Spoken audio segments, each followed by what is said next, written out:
लड़के के इनाम नहीं हुई तो नाती के नाम कब होगी? दाखिल खारिज हमारे कहूंगे जिसको कहते हैं, दाखिल खारिज की प्रक्रिया बहुत तेज करनी पड़ेगी और वंशानुगत रूप से बच्चों के नाम जमीन करनी पड़ेगी। अपने बच्चों के नाम आप जब जमीन कराएंगे आपको कोई भी शुल्क नहीं लगेगा, कोई रजिस्ट्री नहीं लगेगी। बच्चों के नाम जमीन कराने पर कोई रजिस्ट्री शुल्क नहीं है। आप सब एक व्यवस्था पत्र बनाइए और घर में बंटवारा कर दीजिए। जितने लोगों के नाम राजस्व रिकॉर्ड में आ जाएंगे उन सब लोगों को किसान सम्मान निधि मिलेगी। ये हमारे साथी हैं, सीधी में दिन भर घूमते हैं। वो एक दिन बोले भैया हमका किसान सम्मान निधि नहीं मिले। हमने कहा दिन भर घूमते हो सीधी में, किसान सम्मान निधि कार्ड लेके क्या करोगे? बोले जमीन तो है। तो हमने कहा आपके नाम पे है? कहने पिताजी के नाम पे है। हमने कहा पिताजी से कहो कि तुम्हारे ऊपर विश्वास करें, 18 साल से ऊपर हो चुके हो और पिताजी तुम्हारे नाम को जमीन करवा दे। पहले पिताजी को विश्वास होना चाहिए अपने बेटे पर, बाबा को विश्वास होना चाहिए अपने नाती पर।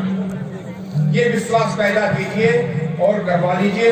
एक घर में कई कई लोगों को सम्मान निधि मिल सकती है।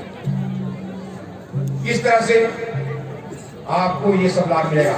आयुष्मान योजना के बारे में और राजस्व रिकॉर्डों के मामले में पूरी बातें अजय प्रताप सिंह जी आपसे करेंगे। ये बात दिमाग में आ गई, मैंने बताया। आज हम राशन दे रहे हैं लोगों को दो तरह का। एक राशन दे रहे हैं मुफ्त में, एक राशन दे रहे हैं रुपया किलो गेहूं, रुपया किलो चावल, 1 रुपया किलो में। लेकिन बहुत जगह कोटेदार बड़ी बदमाशी कर रहे हैं। अभी चौपाल में मैं पद यात्रा के दौरान था, सांसद जी के पास एक शिकायत आई। सांसद जी ने मेरी ओर बढ़ाया क्योंकि मेरे विधानसभा क्षेत्र का मामला था कि भाई ये शिकायत आई है, लोगों को अनाज नहीं मिल रहा है। हमने कहा कोटेदार बदमाश है, कोटेदार कहने से गल्ला निकाल चुका है, लोगों को बांटा नहीं, उसके पास बकाया बहुत है, इसलिए दोबारा गल्ला उसको मिलता नहीं और इस कोटेदार को रहने का अधिकार नहीं। वहीं पर कोऑपरेटिव के ऑफिसर थे, मैंने उनको बुलाया और कहा उसे टर्मिनेट कर दो। वह कोटेदार वही निकाल दिया। हम ऐसे कर्मचारी को एक क्षण बर्दाश्त नहीं कर सकते जो जनता का हक खाता है। जनता का हक मारने वाले को हम एक क्षण बर्दाश्त नहीं कर सकते और जनता के हक मारने वाले को हम तत्काल सबक सिखाते हैं। अभी क्या, अभी आप देखेंगे जब हमारे शिविर लगना शुरू हो जाएंगे इस पदयात्रा के दौरान, जो शासन ने निर्णय लिया है शिविर लगाने का, शिविर लगाएंगे तो गांव-गांव के किसानों के सामने तहसीलदार जाएंगे, कानून को जाएंगे, पटवारी जाएंगे और रिकॉर्ड सुधारने की बात करेंगे। तमाम हलचल मचेगी।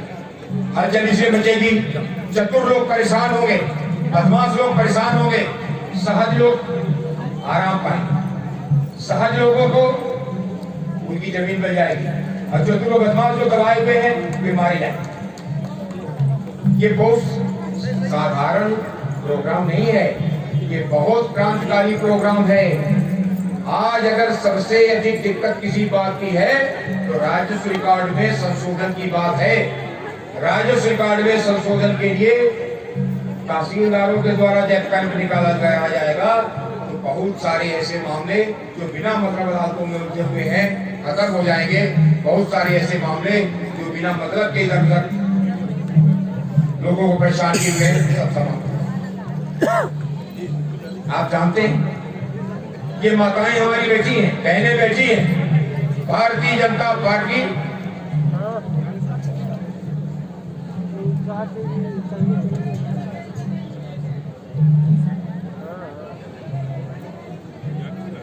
हमारी माताएं बहनें जो बैठी हैं, भारतीय जनता पार्टी ने सबसे पहले तो अपनी शुरुआत की। भारतीय जनता पार्टी ने इन माताओं को आगे करके शुरुआत की। हमारे सामने माताओं की जिंदगी की समस्या थी। माताएं घर के भीतर मर जाती थी, अल्लाह के मर जाती थी और हमारे मर्द देखते रह जाते। कोई लेकिन जिस अस्पताल में जाने के लिए भारतीय जनता पार्टी के आने के पहले आपको रीवा दीवा बेचने पड़ते थे, अपने जेवरात बेचने पड़ते थे, अपने घर की महत्वपूर्ण चीजों को गिरवी करना पड़ता था, उन सबको हमने बचा लिया है। आज आप अस्पताल जाते हैं तो अस्पताल में अब आपका पैसा नहीं लगता, आपको अस्पताल से उल्टा पैसा मिलता है, आपको अस्पताल से उल्टा पैसा मिलता है, आपको दवाई मिलती है, आपको सारी सुविधाएं मिलती है। माताओं की जिंदगी बच रही है, माताओं को प्रसव के लिए ले जाया जाता है, उनको प्रसव के बाद पहुंचाया जाता है और उनको बर विदाई में छावरे दिया जाता है, तो उस वक्त पीड़ा के लिए भी दिया जाता है। ये बड़ी साधारण बात नहीं है। पढ़ाई के लिए हम लोग जब पढ़ते थे, ध्यान करिए, हमारी उम्र के लोग जो हैं वे ध्यान करें, पाठक जी से जा रहे हैं, सीधी के वरिष्ठ पत्रकार हैं। जब पाठक जी पढ़ते थे, बगल में बैठे पांडे जी पढ़ते थे, हम पढ़ते थे, राम ब्रह्माराम जी पढ़ते थे, शुक्ला जी पढ़ते थे, पढ़ते समय 4 आने स्कूल में फीस लग जाती सरस्वती पूजन की, तो माता हरी बात के सामने रोते रोते आंख खोलने लगती थी। वो 4 आने पैसे मिलना मुश्किल होते थे, एक कपड़ा से 2 कपड़ा किसी के पास हो जाए बहुत होता था। सवेरे घर से लोन रोटी भरता जो भी होता था, किसी किसी की कोई खीर करके कोई तो तेल चुपर के नमक के साथ खा के जाते थे, और शाम को जब आते थे तो बासी जो रखा रहता था वही खाते थे। आज जो बच्चे पढ़ते हैं उन बच्चों की पढ़ाई के लिए हमने इंतजाम किए हैं। आज उनको दोनों एक टाइम का भोजन स्कूल में करवाते हैं, उनको किताब कापी मुफ्त में, उनको किताब कापी मुफ्त में, उनको 2 जोड़ी कपड़े मुफ्त में, उनको 2 जोड़ी कपड़े मुफ्त में, चाहे बेटी हो या बेटा। हमारे यहाँ पहले बेटियों को हमने साइकिल देना शुरू किया। बेटियों को जब हम साइकिल दे रहे थे, कह रहे हैं कोई घर बिना बिजली के नहीं रह जाएगा। प्रधानमंत्री आवास योजना हम जो दे रहे हैं, तो प्रधानमंत्री आवास योजना भारत माता की सरदार वल्लभ भाई पटेल अमर रहे, सरदार वल्लभ भाई पटेल अमर रहे, अमर रहे, अमर रहे। हमारी स्वराज यात्रा सफल हो, हमारी स्वराज यात्रा सफल हो, स्वराज यात्रा भाई जय प्रताप सिंह जी, दूसरा विधानसभा क्षेत्र के विधायक सुभाष चंद्र जी, सिहावत से हमारे उम्मीदवार रहे भाई श्री बहादुर सिंह जी, सिंगरौली के जिला पंचायत अध्यक्ष जी भाई गिरीश द्विवेदी जी, नीरज तिवारी जी, संपत तिवारी जी, बहुत सारे निश्चित नाम है, राजा साहब मड़वास, बहुत सारे नाम है जो लेने ही चाहिए, लेकिन समय की बड़ी कमी है। सूर्य देव अस्ताचल की ओर जा रहे हैं। हमारे मुख्य अतिथि टीवी पर आ रहे हैं, आप लोगों से मिलेंगे, टीवी के मार्फत मिलेंगे, क्योंकि वहां से यहाँ तक आने का जो समय था वह इतना अधिक था कि आपके पास तक पहुंचते पहुंचते सूर्यास्त हो जाता। इसलिए मैं आपसे कहना चाहता हूँ, जब हनुमान जी महाराज सीता की खोज करके आए, सीता की खोज करके आए और राम के समक्ष वह तक पहुंचा, तो जामवंत जी ने भगवान राम से कहा कि नाथ, हनुमान जी ने जो काम किया है, नाथ हनुमान जो कीर जो करनी, सहसौ सुचाई जो करनी, हनुमान ने जो काम किया है वह हजारों मुख से वर्णन नहीं किया जा सकता। हमारे स्वराज यात्रा के महानायक भाई अजय प्रताप सिंह जी ने जो काम किया है वह विंध्य में नहीं, मध्य प्रदेश में और देश में भी अनूठा है। और उन्होंने यह काम करके आम जनता के बीच तक जाने का जो काम किया है, ये तक उन्होंने जनता के बीच में पहुंचकर जनता की नब्ज को छुआ है। जनता के मन में क्या है, जनता का हृदय किस बात के लिए स्पंदित होता है, जनता क्या सोचती है, इस बात का उन्होंने नजदीक से गहराई से देख लिया। ये तक उनके 3 उद्देश्य थे।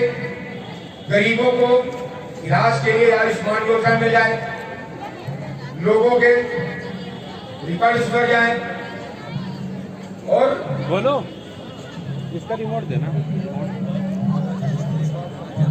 किसान सम्मान निधि सबको ठीक से मिल जाए।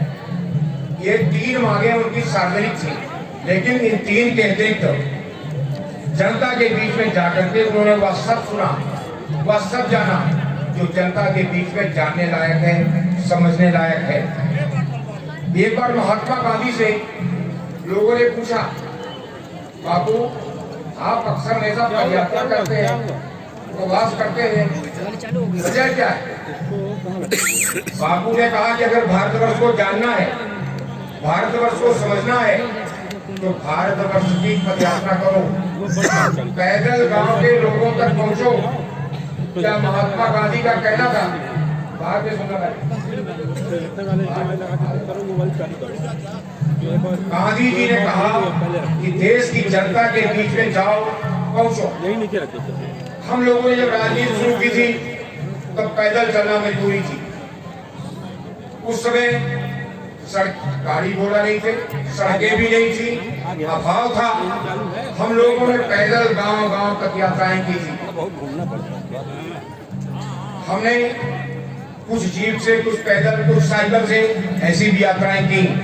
लेकिन जिस तरह से अजय प्रताप सिंह जी ने पूरे सिटी जिले को पांव से नापा है, वह अपने आप में अद्वितीय है। इस बात के लिए आप सब एक बार ताली बजा करके उनकी प्रशंसा करें।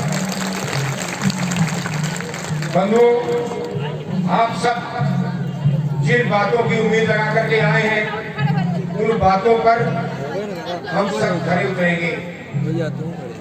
पहले एक बात मैं बता देना चाहता हूँ, एक सज्जन इस समय रोज कुछ ऐसी बातें, अनर्गल बातें जनता के बीच प्रचारित करना चाहते हैं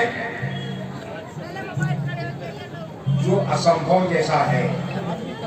मैं सीधी कलेक्टर को टेलीफोन करके कहा है, मेरे खिलाफ अगर कोई अर्जी आई है उसकी पूरी मायनूट सूक्ष्मता से जांच करो, निरपेक्ष भाव से जांच करो और उसके बाद कोई कार्रवाई करो। क्योंकि मैंने अपने जीवन में कभी किसी का लौंग का फूल राजनीति में नहीं खाया है, किसी का लौंग का फूल नहीं खाया है। लोगों का काम किया है और लोगों का काम निरपेक्ष भाव से किया है। और इसलिए ऐसी परिस्थिति में जो भी आरोप है, जांच में सब दूध का दूध और पानी का पानी होगा। ये मैं अपने बारे में कह रहा हूं। लेकिन आज आवास योजना, आपके सामने आवास योजना सबके सामने खड़ी है। आप इतना जानिए कि 22 तक अगर आपने अपना पंजीयन करा दिया, या नवंबर का महीना आ रहा है, कल से नवंबर का महीना, 2 महीने ये 21 के और 12 महीने 22 के पड़े हुए हैं। आप सब जो यहाँ हैं उनसे मेरा कहना है, जो आपके संपर्क में हैं उन सबको यह सूचना दीजिए कि 22 तक आवास का पंजीयन जरूर करवा दे। 23 तक या भारतीय जनता पार्टी की सरकार सबको आवास देगी, सबको आवास देगी। अभी हमने लोगों के बीच में खेती की बात हम करते हैं, लेकिन आज पशुओं को जिस तरह से ऐरा छोड़ दिया गया है, पशुओं को जिस तरह से आवारा छोड़ दिया गया है,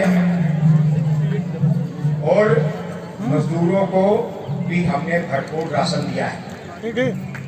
परिणाम क्या है कि खेती बड़ी कठिन होती जा रही है। हमारे प्रधानमंत्री ने 10,000 रुपए साल, मुख्यमंत्री जी सहित प्रधानमंत्री ने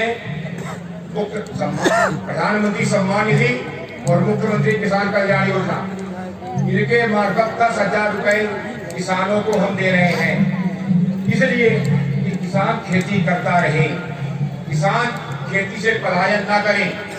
और हमारे सांसद जी ने इस बात की बड़ी गहन समीक्षा की है और इस गहन समीक्षा के मार्फत भी जन सरकार तक ये बात पहुंचाना चाहते हैं।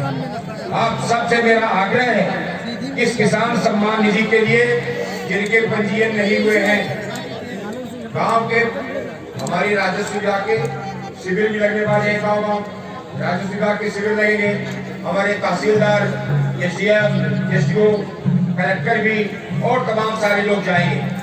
आप सब किसान सम्मान निधि के लिए जरूर करते हैं। एक बात और, किसान सम्मान निधि में एक बात की अड़चन आ रही है, लोगों के तीन पीढ़ी पुरानी जी, श्रीमती अनीता सिंह जी, श्रीमती सुषमा सिंह जी, श्री कुंवर सिंह चंदेल, कृष्णलाल प्रयासी जी, नीरज सिंह कंगवार से, महेंद्र पांडे जी, शिवराम साकेत जी, चित्रभान गुप्ता जी।